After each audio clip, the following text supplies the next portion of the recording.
Welcome to Caleb's Corner. How are you doing today? Hope you're doing well. Today, let's talk about Xenoblade Chronicles Definitive Edition. Normally, when I do a review, I will show, what's on the screen, exactly what I am talking about. But unfortunately, my capture card hasn't arrived yet, so you'll just see generic Xenoblade footage. But I promise, for future reviews, thoughts, videos like this, you'll see exactly what I'm talking about. So just bear with me.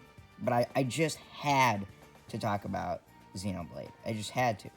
So, a little background. I started Xenoblade with 2.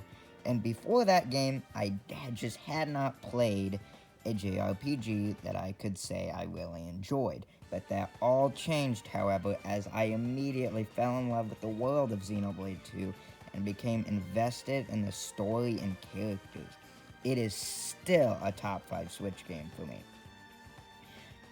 I have never played 1 before, but heard it was really good, so when it was announced in that Nintendo Direct last September, I flipped. I have not played enough of it to do a full review, because, long JRPG.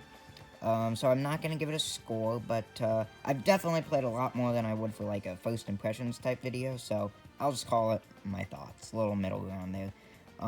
So am I enjoying this one as much as 2? Was my future vision dim? Let's talk about it. So the combat I actually do like more than Xenoblade 2. A little bit I was on the fence. Well, which one do I actually like more? I think I can say now I do like the combat more in this one. The combos are good. Like when you do a chain attack, how, if you do the same color attack, does more damage. Combos like that, they're really nice. So I like that.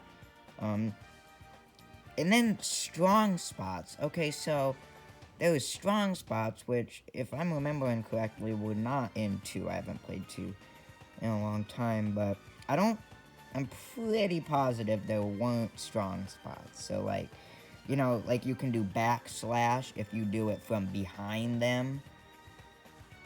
It does more damage. There are a couple ones that if you do them from the side, does more damage. They'll still do damage if you do them not in the strong spot, but they'll do quite a bit more if you do it from the strong spot. You'll know you're in a strong spot because next to the attack on the arts menu on the bottom of your screen, there'll be a little blue exclamation point in the corner, and that's where you know if you do it right now and they don't move, you're going to do a lot more damage. So I really like that because it forces you to move. I feel like there's a lot more strategy to it when you have to move and say, okay, if I move here while the enemy is focused on attacking this character, if I move here, I can do more damage. But if they're focused on you, they will always follow you. So, you cannot get behind them if they are focused on you. So, the backslash, just when they're focused on you, attacks like backslash just aren't going to do as much damage. And I really like that because you can, like I said before, it forces you to look at the area you're in, your little battle area, there's a circle around it, the place you can go in a battle, and it forces you to think, okay, where can I go where I'm going to be able to get a lot of damage done? And it forces you and your party to move around, and I really like that.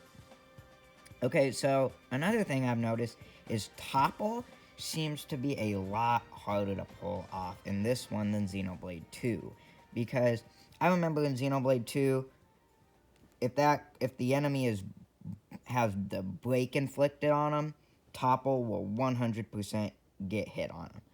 You do not have to worry about it. They will be toppled within seconds. Here, a lot of the time break gets inflicted on them, they just don't get toppled. And I think it's because Shulk, at least for me, Shulk does not have a topple attack yet, where in Xenoblade 2, Rex has a move that topples enemies. So you have to rely on the computers, your computer NPC party members, Rhine, Charla, whatever, to inflict topple on them in that little short period of time where break is inflicted. Because break is only inflicted on them for about like 7 or so seconds, so they gotta move fast. And they just don't do it a lot of the time, and that can get really frustrating. It's just, I don't know. So then the auto attack, to my knowledge, also not in 2, I don't remember it, where you just sit there, and then you sit there, and if you don't press any of your arts every few seconds, Shulk will just, do a basic hit, and that is how you charge your Monado arts. I think it's like you do like 5 or so auto attacks, I think it's like 6 or so auto attacks to fully charge your Monado meter, so you can use a Monado art. And let's talk about those Monado arts. So I don't have the list in front of me, real professional, so I don't remember the names of them, but there is Speed, where you just, you move faster, so you can avoid. There's Purge, which kind of is really used for Telethias, so they cannot read your mind. And then there's the one there's just the main attack that, you slash them real hard. That does a lot of damage. That's like the main, just basic attack one. And then there's a couple more I don't remember them. Those are the 3, though, those are the only 3 I ever use, so those are like the 3 that are important. And then also Future Vision, so obviously you probably know this, whether you know it from Xenoblade itself or Smash. Shulk, every once in a while, he will get a Future Vision, and he will see what's about to happen, like 10 seconds into the future, and the future is not set, so you can go and you can try to change the future. Say, uh-oh, this person's in 10 seconds is about to get annihilated, they're gonna die or pass out or whatever. What can I do? What can I do to save them? Is there anything that I can do? And the problem with the Future Visions is I really, really like it. I think it adds a lot of strategy to it, similar to the, like the strong spots. But one thing that I find annoying about it is a lot of the times there's not anything you can do. To my knowledge, like, really the only thing you can do to really change the future is either topple them, send them to sleep, or do a chain attack. And most of the time your chain attack meter is not filled, and even when it is, sometimes I don't want to use it, because I want to save it for, I want to save my party guys, or gays, whatever, if, my party members die. So it's like, I don't really like using chain attacks, unless the enemy is just really close to dying, like where a chain attack will kill him or get him down to like 1%. Other than that, I don't like using chain attacks, because the feeling of knowing if you die, you're done, it's really stressful. Not a fan of it. But so it's a little annoying. It's like you give us the power to see the future, but the majority of the time there's nothing we can do with that knowledge. So that's a little disappointing, but overall, I really do like the Future Vision. It's cool. It's just cool, and it's a mechanic that Xenoblade 2 just doesn't have anything like it, so I think that's cool. So that's really all I have to say about combat, but overall, I do like the combat more than 2. It's a lot more strategic. There's a lot more you can do to set the tone and change the battle, and I really like that. So let's talk about the graphics. The resolution, as you've probably heard, is not great. It's similar to 2. It's about 2's resolution, so one of the weaker resolutions on Switch, which is disappointing, because Xenoblade, I think the thing is what makes it disappointing is Xenoblade is just such a great world. If you were able to see that world in 1080p, it just looked beautiful. It would just be breathtaking, because Xenoblade is such greatly crafted. Monolith Soft has always done a great job at making these great worlds, so I've always enjoyed that. So it is disappointing, but despite the resolution being subpar or mediocre, it's the game, just the scenery is so good. and the world is so cool that despite the resolution being bad, I still really enjoy looking at the game. And that's special, because not a lot of games can say, despite the resolution being pretty bad, it still looks great. So, it's got that for them going. So, exploration, kind of just touched on this. The world is great. Although, I would say I do like Xenoblade 2's world a little bit more. Like I said, I'm not even, like halfway into the game. Actually, a little under halfway. I'm about 40% through the game. So, you know, it's not as far, because Xenoblade 2, obviously, I got pretty much through the whole game, so maybe there's, like, the end, just the world just absolutely blows you away, but from what I've seen, it's not the best. I mean, it's still really good, but just compared to 2, I would definitely say I like 2's more, but, you know, it's still great. I still totally would say it looks great. So then the map. For me, I know a lot of people don't really care, but for me, the map is just so important. Like, in games like, okay, so in Xenoblade 2, it just, on the top of the screen, it tells you how many meters or feet, I don't know. There's a number, and as you get closer to your destination to continue the story, that number will get smaller. That is not in Xenoblade 1, and normally that would be a cause for concern, because I like that. But actually, Xenoblade 2 does it very interesting, where just in the map, in the top right corner, there will be a dotted yellow line. And if you follow that dotted yellow line, it follows you exactly where you go. And I cannot tell you how much time I have saved from not being lost where to go. Despite the number system in 2, I would constantly get lost. And sometimes I would flat out have to go on YouTube and find out where to go, because I do like getting... In a world as vast and cool as Xenoblade, I don't really mind getting lost, but if it gets to the point where I've been lost for a really long time, then it starts to get a little annoying. That has not happened in 1. It has just not happened in 1. That dotted yellow line, and then once you get close enough, you'll see a little red flag, and that will tell you whether your goal is above you, below you, or you on the level you need to be. So, that's really nice. Saved a lot of time.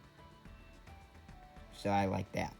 So the menu, you know, it's a standard RPG menu. You can level up attacks, which I really like. You know, you get XP for leveling up attacks. As far as I know, you get that by just battling. I think that's how you get the XP to level up attacks. As far as I can tell, that's how you get it.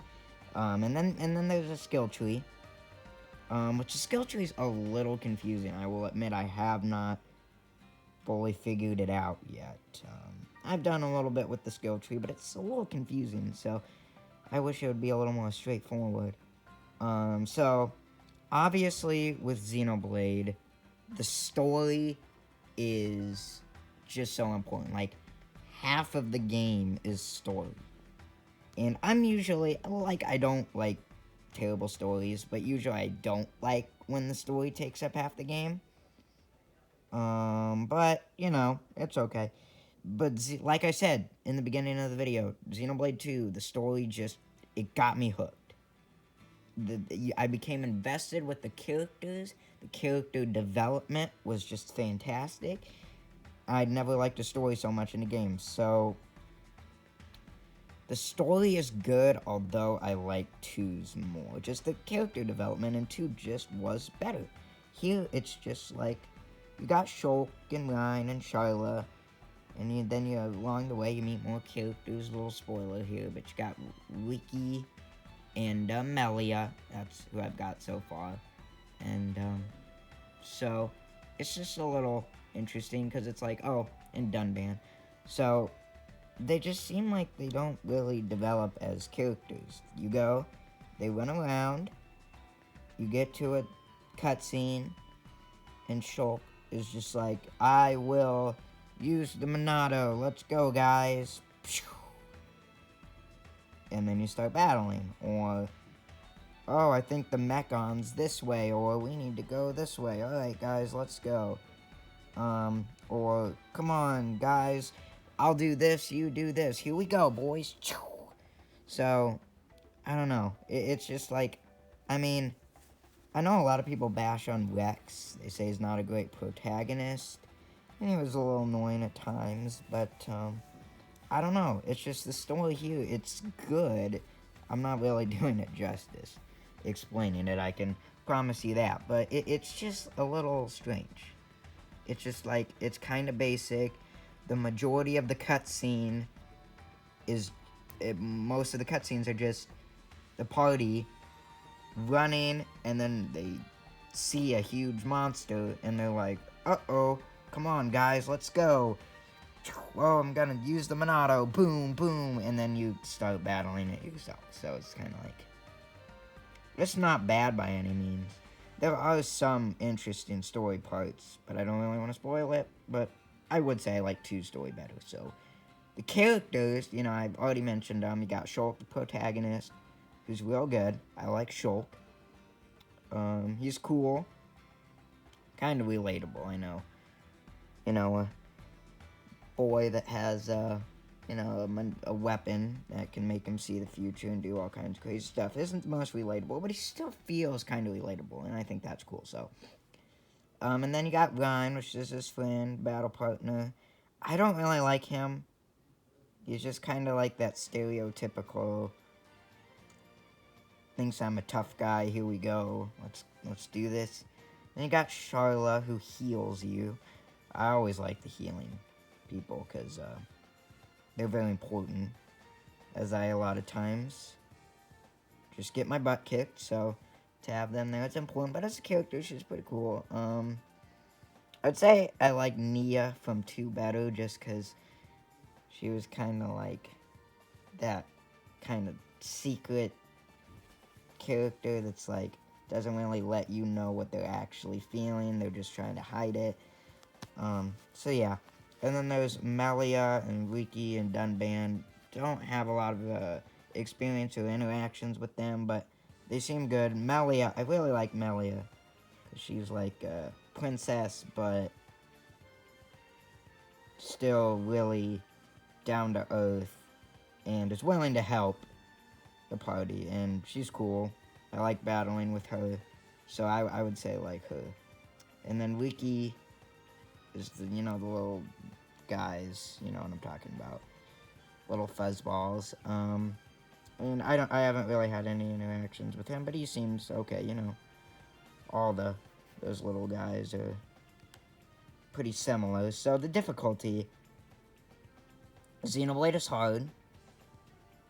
I will admit, I love 2, did not beat it. I'm on the last chapter, haven't beat it yet. It's hard. I do play casual mode sometimes. I like to switch between casual and normal. So, like, if I'm just exploring the world and playing, like, basic, not very tough enemies, I'll be on normal. But if I like getting a big boss fight, I'll probably go to casual. I really like just flipping difficulties. I think any game, especially RPG where you can't switch the difficulty at any time, I think that's pretty dumb. Talking to you, Fire Emblem. Okay, so, yeah. But it's hard. I'm actually, right now I'm on a boss fight that I'm having some trouble with. Hopefully I can beat it eventually. It's real tough, and I'm just not very good at RPGs. I'm just not. I'll be the first to admit you. Platformers, I'm like a god at platformers, but RPGs, I like them. I like a lot of RPGs, and there are some that I'm definitely not bad at, but RPGs as a whole, I'm just not great at. But Xenoblade, I really like the combat, which is why I keep playing it, even if I get stuck. But it's tough, but it's not too tough, because if you play casual mode, it's not impossible. And if you're really good at RPGs, then normal's great, so, you know, it's good. So that's really all I have to say about Xenoblade. wasn't going off a script, you could probably tell. With those little pauses, I just have a little piece of paper in front of me with a few bullet points of what I want to talk about, but I don't have a script here because it's not a full review, so sorry about that. But I just wanted to talk about Xenoblade because I love the franchise, and I hope that you liked this video, found it interesting. If I told you what you needed to know, whether you wanted to buy it or not, I did my job, and I'm happy about that. So, yeah. So if you do have the game, what do you think? Comment, like, subscribe, you know, typical end of video stuff. So, yeah. Well, I'm gonna go fight Tyria again. Like I said, stuck on her. So, yeah. See ya. God, Tyria, you're such a pain.